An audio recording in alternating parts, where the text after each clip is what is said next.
नवस्फूर्तीचा कार्यक्रम घेत लोकनियुक्त नगराध्यक्ष पराग संधाने यांचा सत्कार। या प्रसंगी 51 किलो लाडूचे वाटप। कोपरगाव शहरातील सुप्रसिद्ध उद्योजक मनोज शेठ अग्रवाल, ज्येष्ठ व्यापारी इंदिरा शॉपिंग सेंटर व्यापारी असोसिएशनचे अध्यक्ष नारायण शेठ अग्रवाल यांनी भारतीय जनता पार्टी RPI व मित्रपक्ष लोकसेवा आघाडीचे नगराध्यक्ष पदाचे उमेदवार पराग संधाने विजयी व्हावे अन नगराध्यक्ष पदावर विराजमान व्हावे यासाठी श्री विघ्नेश्वर गणेश मंदिर येथे नवस करण्यात आला होता। नुकत्याच झालेल्या नगर परिषदेच्या निवडणुकीत पराग संधान यांनी अटीतटीच्या लढतीत विजय मिळवला। त्याबद्दल मनोज शेठ अग्रवाल, नारायण अग्रवाल, इंदिरा शॉपिंग सेंटर व्यापारी संघटनेच्या वतीने कॉन्ट्रॅक्टर माधवराव देशमुख यांच्या अध्यक्षतेखाली संजीवनी शैक्षणिक संस्थेचे सर्वासर्व नितीनदादा कोल्हे यांच्या प्रमुख उपस्थितीत लोकनियुक्त नगराध्यक्ष पराग संधान यांच्या सत्कार सोहळ्याचे आयोजन करण्यात आले होते। या प्रसंगी श्री विघ्नेश्वर मंदिर, श्री दत्त मंदिर येथे विधिवत पूजा करून नवस्फूर्ती करत पराग संधान यांचा सत्कार करण्यात आला। तसेच नगरसेवक योगेश बागुल, वैभव आढाव यांचा देखील सत्कार करण्यात आला आहे। यावेळी सुप्रसिद्ध उद्योजक कैलाश शेठ ठोळे, किशोर गंगवाल, योगेश जोबनपुत्रा, श्यामभाऊ डागा, चार्टर्ड अकाउंट कुलकर्णी, शहरातील सर्व व्यापारी नागरिक, इंदिरा शॉपिंग सेंटर व्यापारी संघटनेचे सर्व सदस्य मोठ्या संख्येने उपस्थित होते। आमच्या व्यापारी संघटनेच्या वतीने मनोज शेठ व माझ्या वतीने सहर्ष स्वागत करतो। आज हा खरा म्हणजे खूप आनंदाचा दिवस आहे। मी आणि मनोज शेठनी विघ्नेश्वराला असा नवस केला होता का परागजी संधान नगराध्यक्ष झाला मी 51 किलो लाडू वाटू। त्याप्रमाणे आज नवस्फूर्तीचा हा कार्यक्रम होत आहे। या कार्यक्रमाचे अध्यक्ष श्री माधवरावजी देशमुख साहेब, सत्कार मूर्ती श्री परागजी संधान साहेब, वैभव आढाव, बागुल साहेब, श्री कैलासजी ठोळे, SL कुलकर्णी सर, मनोज शेठ अग्रवाल आणि आमचे सगळ्यांचे स्नेही व सगळ्यांचे बॉस नितीनदादा कोल्हे हे सर्व उपस्थित आहेत। या सर्वांचं मी स्वागत करतो। मी काय जास्त बोलणार नाही, फक्त मी तुम्हाला एकच सांगतो, आपण ज्यावेळेस एका पंक्तीने दुसरी पंक्ती लावतो तेव्हा जिगमाळ तयार होते। एक फूल दोरात होता, दुसरा फूल होता, मोठा हार तयार होतो। तसंच गेल्या 9 वर्षात परागजी संधाने एक माणूस जोडून हे नगराध्यक्षपद मिळवलेलं आहे। त्यांच्याकडून जनतेच्या, आमच्या व्यापारी वर्गाच्या खूप अपेक्षा आहे। मला विश्वास आहे परागजी संधान या सर्व विश्वासाला पात्र ठरतील, कारण की विश्वासनामाच मी तयार केलेला आहे। त्या विश्वासनामाच्या प्रत्येक बाबीत परागजी संधान साहेब लक्ष घालतील आणि मी त्यांना परागजी संधान यांना विनंती करतो की व्यापारी नगरपालिकेत आल्यावर त्यांना योग्य तो सन्मान करावा आणि त्यांच्या मागण्यांचा योग्य तो विचार करावा।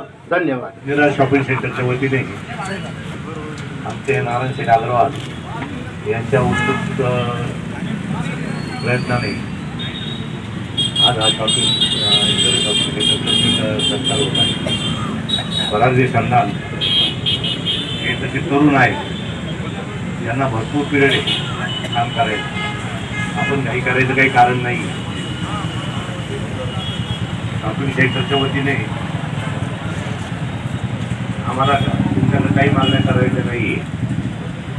आज आम्हाला तुमच्याकडे काहीही मागण्या करायच्या नाही। तर तुम्ही सत्कार केला, आमच्यावर बोजा आणला, आम्ही आज तुमच्यावर काहीही बोजा आणणार नाही। आमचं वेगळं मंडळ येईल त्यावेळेला आम्ही पाहू। या गावामध्ये आजच्या या परिस्थितीमध्ये परागजी आपण दिवसाआड सुद्धा पाणी देऊ शकता। आहे या परिस्थितीमध्ये सुद्धा तुम्ही दिवसाआड पाणी देऊ शकता।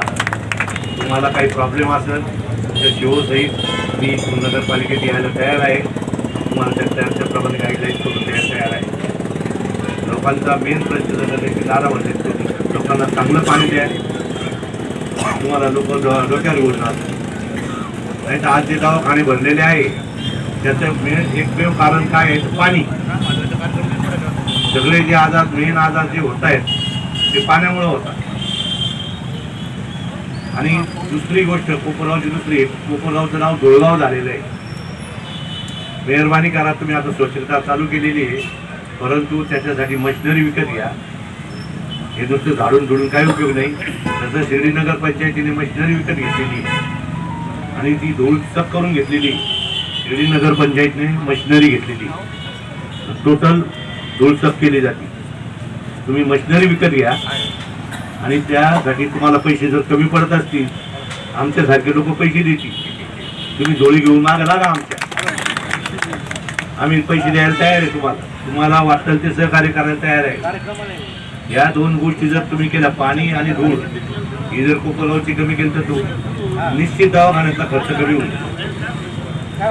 उद्या डॉक्टर लोक असतील ते म्हणतील तुम्ही तर आमच्या मुळावर आले, तसं काही होणार नाही. आजारच आहे, ते होणारच आहे.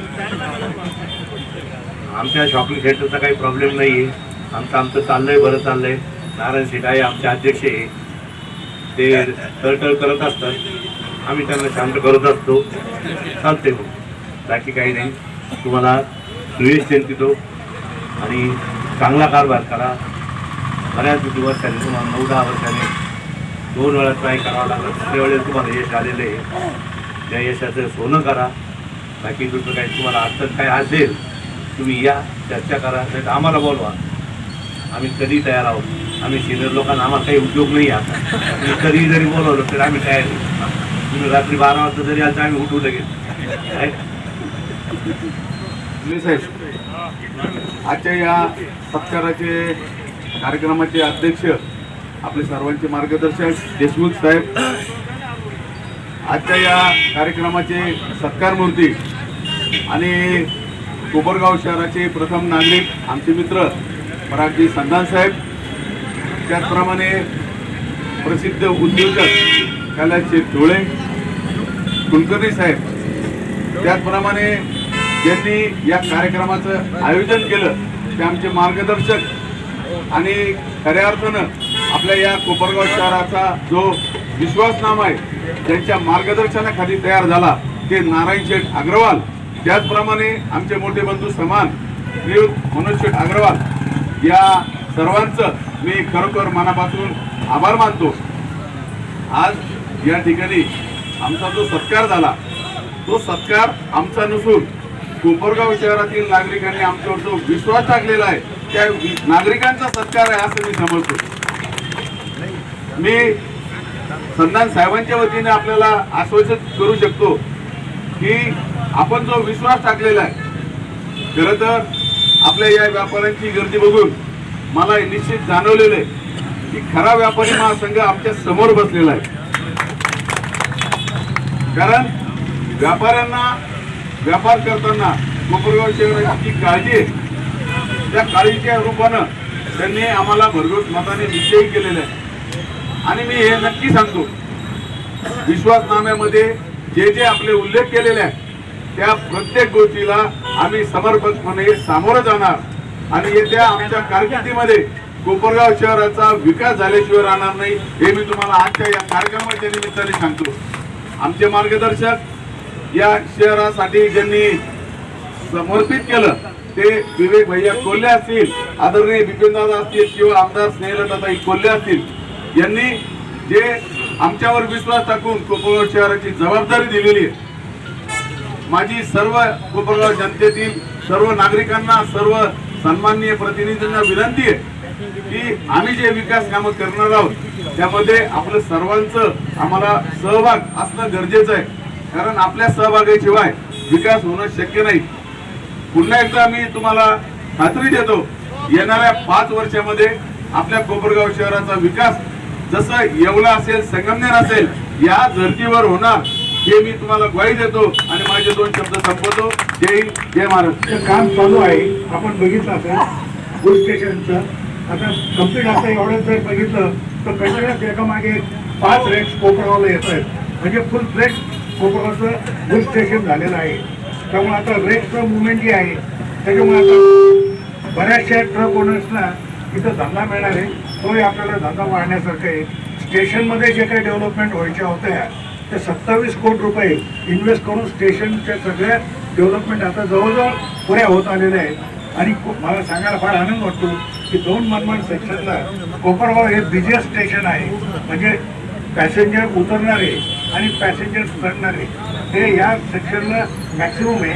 फक्त या लोकांना आपल्याला सर्व्हिसेस कशा देता येईल आणि हा फुलफॉल कोपरगावला कसा वाढवता येईल याकरता आपल्याला सगळ्यांना प्रयत्न करावा लागेल, जेणेकरून तिथले रेस्टॉरंट, हॉटेल आणि बाकी सर्व धंद्यांना आपल्याला चालना मिळू शकते. त्याचप्रमाणे MIDC जर बघितलं दादा, राहुरीला MIDC परत डिक्लेअर होते, शिर्डी ऑलरेडी झालेली आहे. तर MIDC बाबतीत सुद्धा आता जर आपण प्रयत्न केला, कारण जागेचा प्रश्न आपल्याला आहे, तर तो एक जर जागेचा प्रश्न सोडवला तर बरेच कारखानदार आता नवीन एक्सपान्शनला आणि याला इच्छुक आहेत, तर त्याच्यामुळे पण आपण त्यांना वाढू शकतो. अशी बरेच मुद्दे आहेत. सगळे मुद्दे मी काय आता घेत नाही, कारण माझ्यानंतर बाकीच्या लोकांना बोलायचं आहे. एकच सांगतो की कोपरगावचा टेबल टर्न झालेला आहे, ही गोष्ट निश्चित तुम्हाला सांगतो. कारण रेल्वे, रस्ते, एअरपोर्ट या सगळ्या सुविधा आता परत झाला. आता कुंभमेळ्याकरता परत नवीन 6 लाईन चालू करताय. आजच्या कार्यक्रमाचे अध्यक्ष देशमुख आप्पा, आमचे मार्गदर्शक नितीन दादा, त्याचप्रमाणे कैलास शेट्टोळे, कुलकर्णी साहेब, आमचे सहकारी वैभवजी आढाव, योगेश भाऊ आढाव आणि आपण सर्व व्यापारी बंधू आणि भगिनींनो, आत्ताच आम्हाला आप्पांनी असेल, नितीन दादांनी जे आणि कैलास भाऊनी जे मार्गदर्शन केलं, त्यांच्या मार्गदर्शनाच्या खालीच आम्ही काम करणार आहोत. मी आपल्याला विश्वास देतो की या सर्व गोष्टी आपल्याला सत्यात उतरवायच्या आहेत. त्यासारख्या आपलं पण सगळ्यांचं सहकार्य तर आवश्यक लागणार आहे आप्पा, आणि वेळोवेळी आम्ही आपलं मार्गदर्शन घ्यायला येणारच आहोत.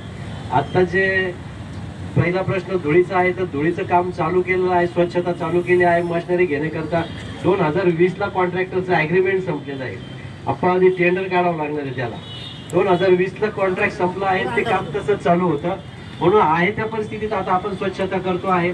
आपला पण मानस आहे, आपण विश्वासनामात लिहिलेलं होतं, डस्ट कलेक्टर असेल, रोड स्वॅपिंग मशीन असेल, या सगळ्या यंत्रणा आपल्याला पण घ्यायच्या आहे. पहिल्यांदा आपल्याला शहरातली धूळ कमी करायची आहे. त्यानंतर फिल्ट्रेशन प्लांटचं काम करायचं आहे. जे फिल्ट्रेशन प्लांट आज फक्त 30% कॅपॅसिटीने चालू आहे, पण तो कोणत्याही प्रकारच्या तिथं सुविधा नसल्याने तो पूर्ण बंद पडलेला आहे. पण 2-3 दिवस झाल्यामुळे, ते सुट्ट्या असल्यामुळे त्याचं काम चालू झालं नाही. तर सोमवारी मंगळवारी आम्ही आधी पाण्याचं पण काम चालू करतो आहे, तळ्यावर पण भेट देणार आहे. एक एक काम सुरू करतो आहे. रस्त्यावरचे खड्डे बुजवायचे आहे. आम्हाला 20 जणांना एक माहिती आहे की बाबा आपल्या जनतेच्या पण आमच्याकडून खूप अपेक्षा आहे, आणि त्या अपेक्षा पूर्ण करण्याकरता आता नितीन दादा असतील, बिपिन दादा असतील, अमित दादा, विवेक भैया यांच्या मार्गदर्शनाखाली आम्ही हे सगळं काम करत आहोत. आणि ह्या सर्व गोष्टी आपल्याला पूर्ण करायच्या आहे, आणि आपलं सगळ्यांचं मार्गदर्शन आम्हाला मिळणार आहे आणि लागणार आहे. वेळोवेळी आपल्याकडून जे येतील सजेशन त्यावर पण आम्ही काम करणार आहोत. आता दादांनी जे सूचना मांडली बंद पाईपलाईनची, त्याच्यावर सुद्धा आपण परत काम चालू करणार आहोत. पण त्याकरता वेळ लागणार आहे, म्हणून आपण तात्पुरतं व्हायचं. पण आता 5 नंबर तळ चालू करून फिल्ट्रेशन प्लांट चालू करायचा आणि स्वच्छ पाणी द्यायचा आपला मानस आहे. त्याचप्रमाणे शहराची फवारणी पण झालेली होती, तर ती पण 2-3 महिन्यांनी फवारणी चालू करायची आहे. असे विश्वासनामात दिलेली सर्व कामे करायची आहे. पण ही सगळी करत असताना, काही चांगली कामे करत असताना ठराविक लोकांना त्याचा थोडासा त्रास पण होणार आहे. कारण आज मी 3 प्रभागात फिरलो सकाळी स्वच्छतेच्या वेळी, तर बऱ्याचशा घरांपुढे किंवा दुकानांपुढे बंद पडलेल्या गाड्या, कोणाचं जुनं मटेरियल पडलेलं आहे.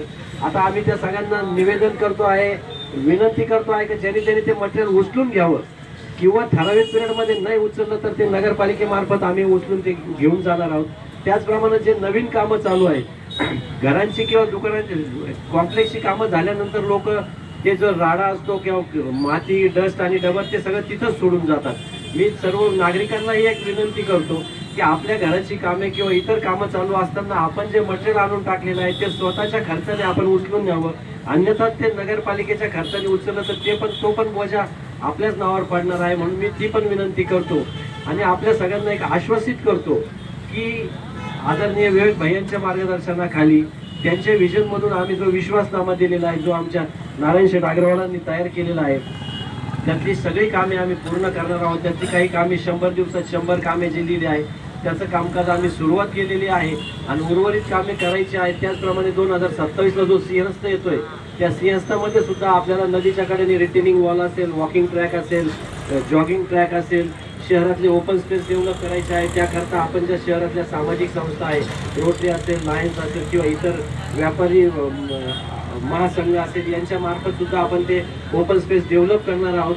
हे सगळ्या गोष्टी करणार आहोत. आतापर्यंत आपण जो विश्वास आत्ताच्या इलेक्शनमध्ये जो आम्हाला दाखवला, त्या विश्वासाला आम्ही सर्वजण 20 जण पात्र ठरून आपला विश्वास सार्थ करू, एवढी मी आपल्याला ग्वाही देतो. आणि आमचा जो आज आदर सत्कार केला आणि नारायण शेठ आणि मनोज शेठनी जी नवस्फूर्ती केली होती, नवस केला होता, त्याच्या आज नवस्फूर्तीनिमित्त त्यांनी जे लाडू वाटले त्याबद्दल मी आमच्या सर्वांच्या वतीने आभार मानतो आणि माझे 2 शब्द संपवतो. जय हिंद, जय